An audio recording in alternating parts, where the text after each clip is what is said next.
Hello students, SV academy Rawla के online platform पर online classes में आपका बहुत बहुत स्वागत है। जैसा कि हम पढ़ रहे थे कक्षा 12 में इतिहास विषय का लेसन नंबर 2 भारतीय इतिहास के स्वर्णिम पृष्ठ।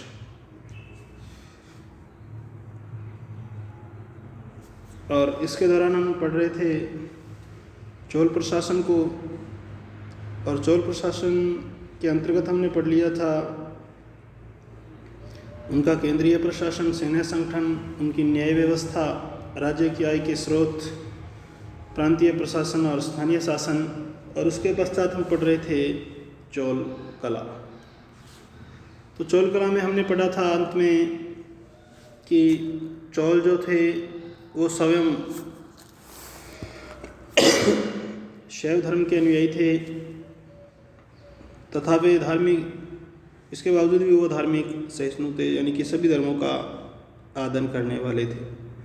उन्होंने शैव मंदिरों के निर्माण के साथ साथ वैष्णव मंदिरों का निर्माण तथा जैन बौद्ध विहारों को अनुदान दिया। मंदिरों का निर्माण तथा जैन बौद्ध विहारों को अनुदान दिया। मंदिरों ने सांस्कृतिक, धार्मिक व आर्थिक जीवन में महत्वपूर्ण भूमिका भी निभाई। तो आज हम पढ़ रहे हैं उससे आगे चोल कला ही। चोल कला प्रेमी एवं महान निर्माता थे। चोल जो थे वो कला प्रेमी थे और महान निर्माता थे। उन्होंने विशाल राजप्रासाद यानी कि राजाओं के महल, कृत्रिम झीलें, विस्तीर्ण बांध, सुंदर नगर, धातु एवं पाषाण की मूर्तियाँ तथा भव्य मंदिरों का निर्माण करवाया। चोल स्थापत्य की मुख्य देन मंदिर निर्माण है।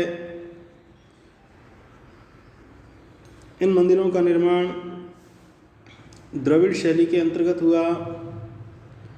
महान चोल शासकों ने अपने शासनकाल में द्रविड़ स्थापत्य कला शैली को विकास के चरमोत्कर्ष पर पहुंचाया। उनके द्वारा निर्मित मंदिरों की मुख्य विशेषताएं: विशाल व वर्गाकार विमान,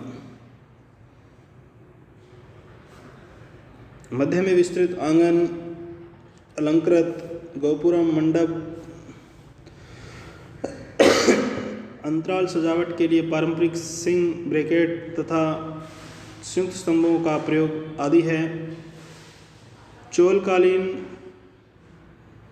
प्रारंभिक मंदिरों में तिरुकटलाई का सुंदरेश्वर मंदिर, नरतमलाई का विजयालय चोलेश्वर मंदिर प्रसिद्ध है। राजराज का बृहदेश्वर, राजेंद्र प्रथम का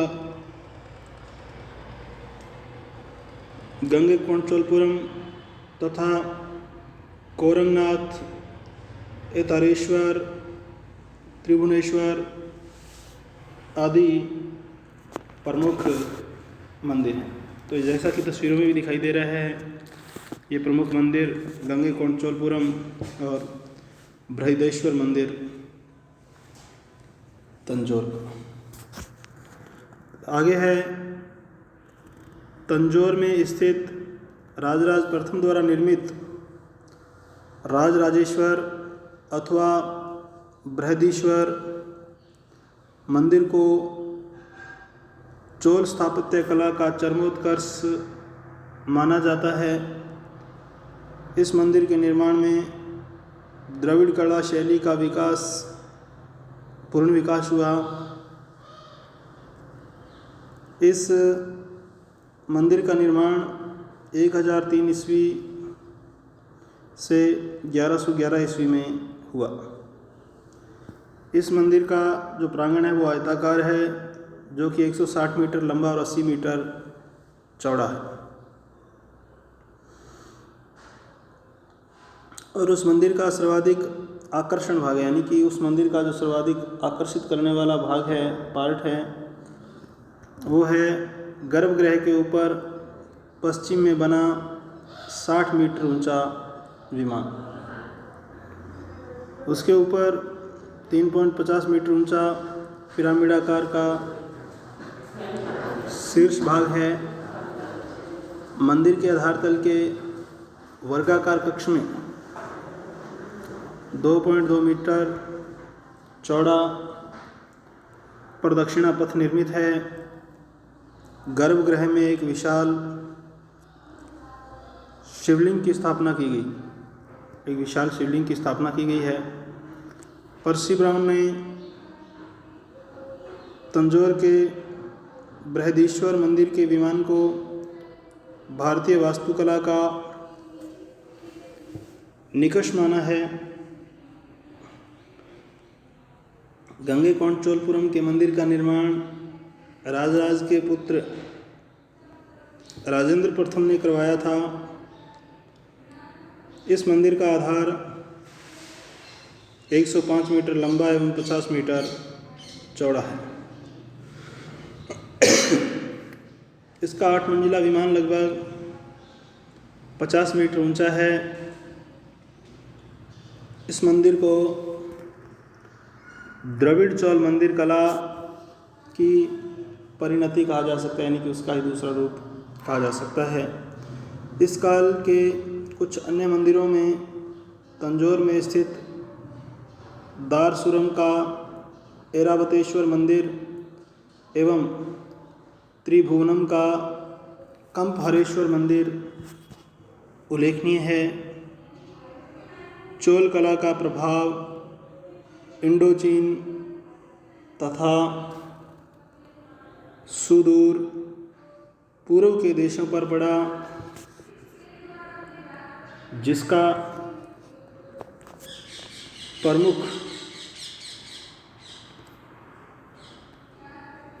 उदाहरण अंकोर वाट का महान मंदिर है, जिसका प्रमुख उदाहरण अंकोर वाट का एक महान मंदिर है। आगे है स्थापत्य के साथ साथ तक्षण कला। स्थापत्य के साथ साथ तक्षण कला के क्षेत्र में भी चोल कलाकारों ने सफलता प्राप्त की। इस काल में उत्कृष्ट तक्षण कला के उदाहरण ब्रह्मा, विष्णु, नटराज, राजा रानियों आदि की पाषाण यानी कि पत्थर, कांस्य व अष्टधातु यानी कि 8 धातुओं की मूर्तियां हैं। इस काल में धातु मूर्तियों में नटराज शिव की, इस काल में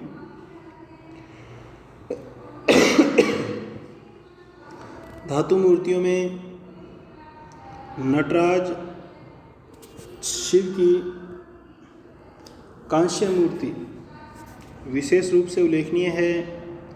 शिव मूर्ति के अलावा पार्वती, स्कंद, कार्तिकेय एवं गणेश आदि शैव देवताओं की मूर्तियां कांस्य द्वारा बनी। मूर्ति कला भवन निर्माण कला की सहायक कला के रूप में भी विकसित हुई। मंदिर की दीवारों एवं छतों पर इनका प्रचुर मात्रा में प्रयोग हुआ। चोल चित्रकला पल्लव पांडव शाखा का ही विकसित रूप है। भित्ति चित्र यानी कि दीवारों पर बने हुए चित्रकला के अंतर्गत बृहदीश्वर मंदिरों की दीवारों पर अजंता की चित्रकला से प्रभावित बड़ी ही धार्मिक चित्रकारी की गई है। आगे है शिव कैलाश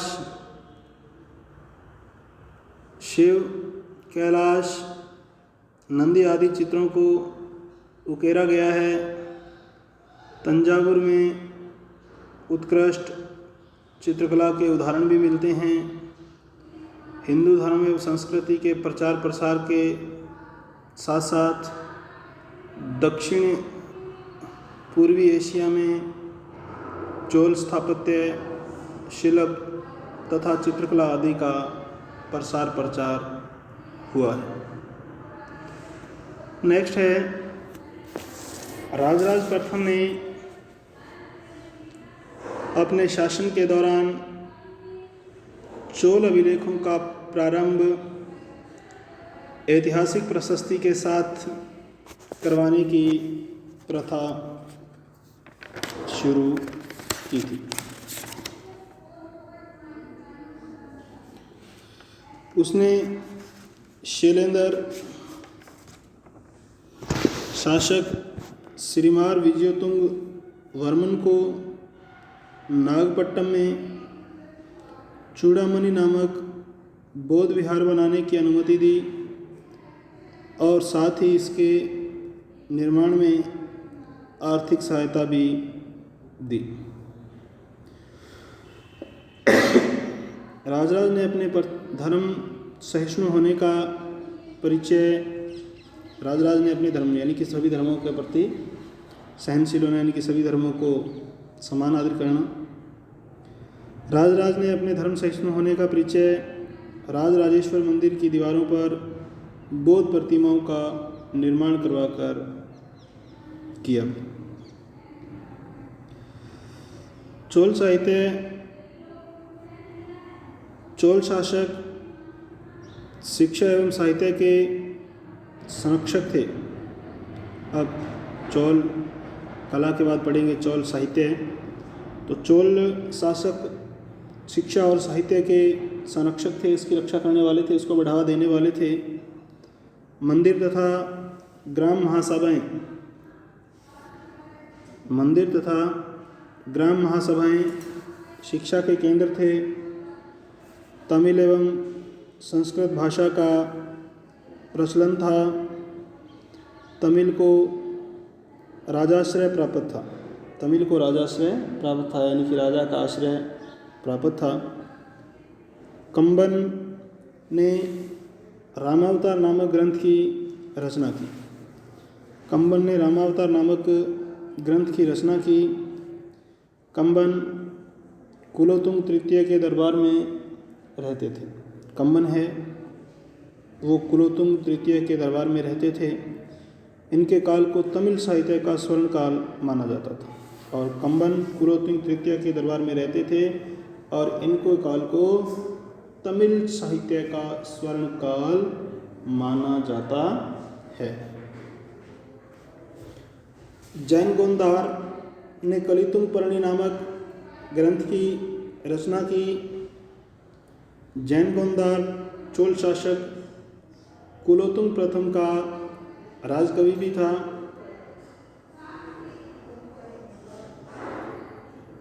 शेकिलार का परिया पुराणम,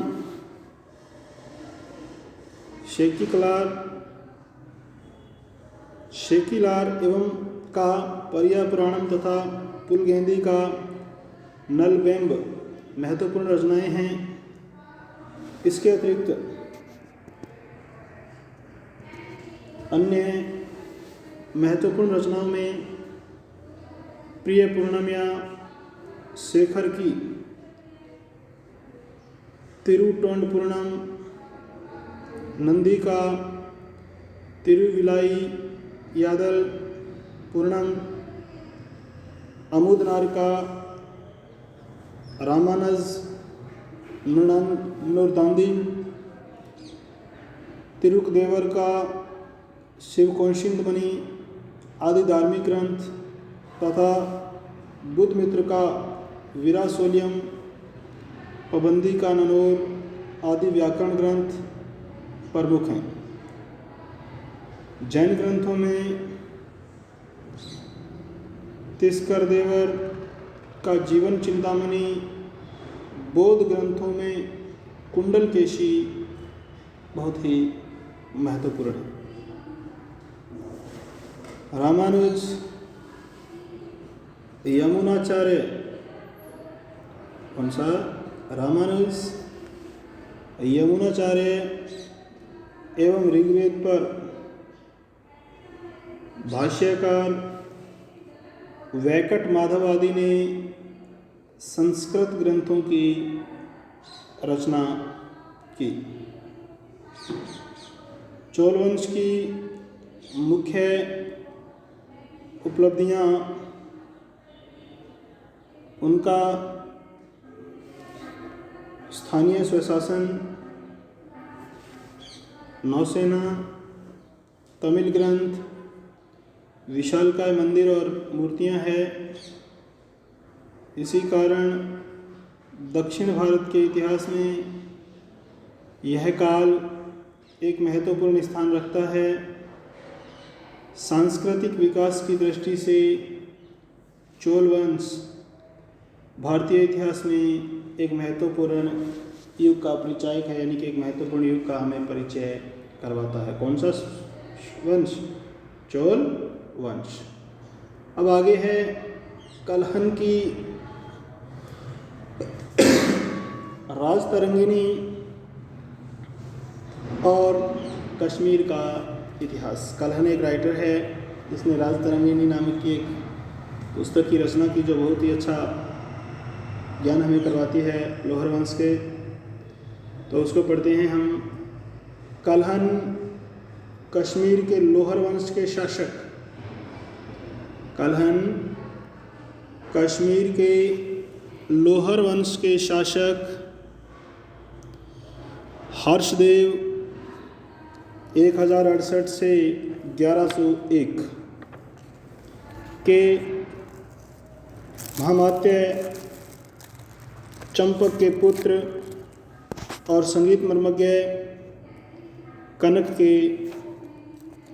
अग्रज थे। क्या थे? अग्रज थे।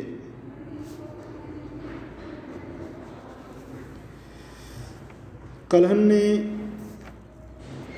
राजतरंगिणी की रचना लोहर वंश के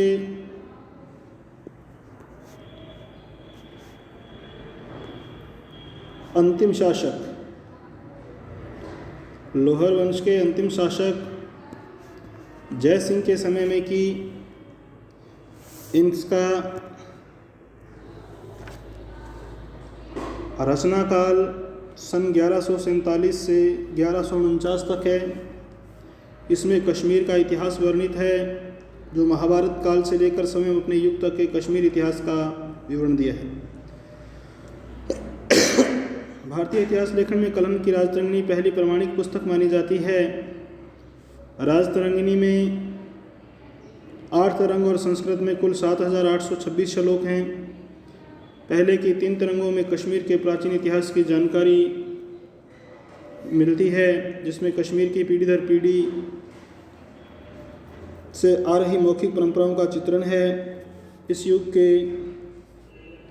इतिहास के पुनर्निर्माण के लिए उन्होंने पौराणिक स्रोतों, अनुश्रुतियों तथा मिथकों का उपयोग किया है।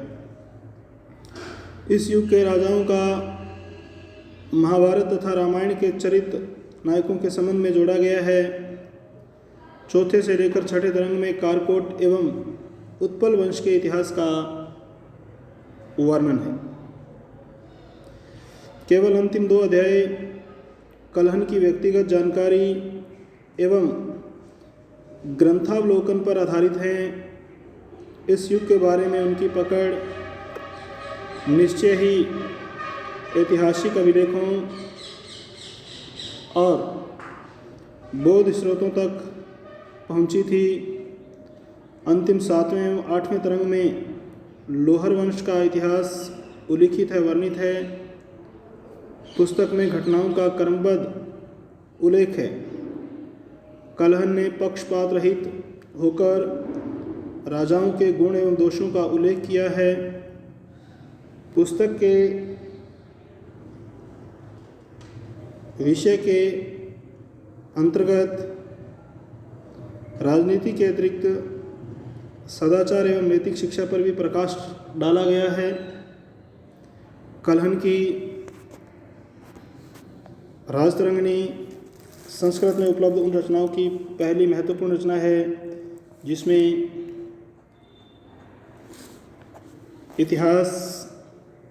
ऐतिहासिक इतिवृत्त की विशेषताएं पाई जाती हैं। तो इसमें से आप इतना ही पढ़ेंगे आज। तो इसमें से आपको प्रश्न करना है चोल कला का विस्तारित वर्णन, चोल कला का विस्तार से वर्णन। बाकी आंसर्स का हम कल पढ़ेंगे। आज के लिए स्टूडेंट्स इतना ही। बहुत बहुत धन्यवाद। जय हिंद, जय भारत।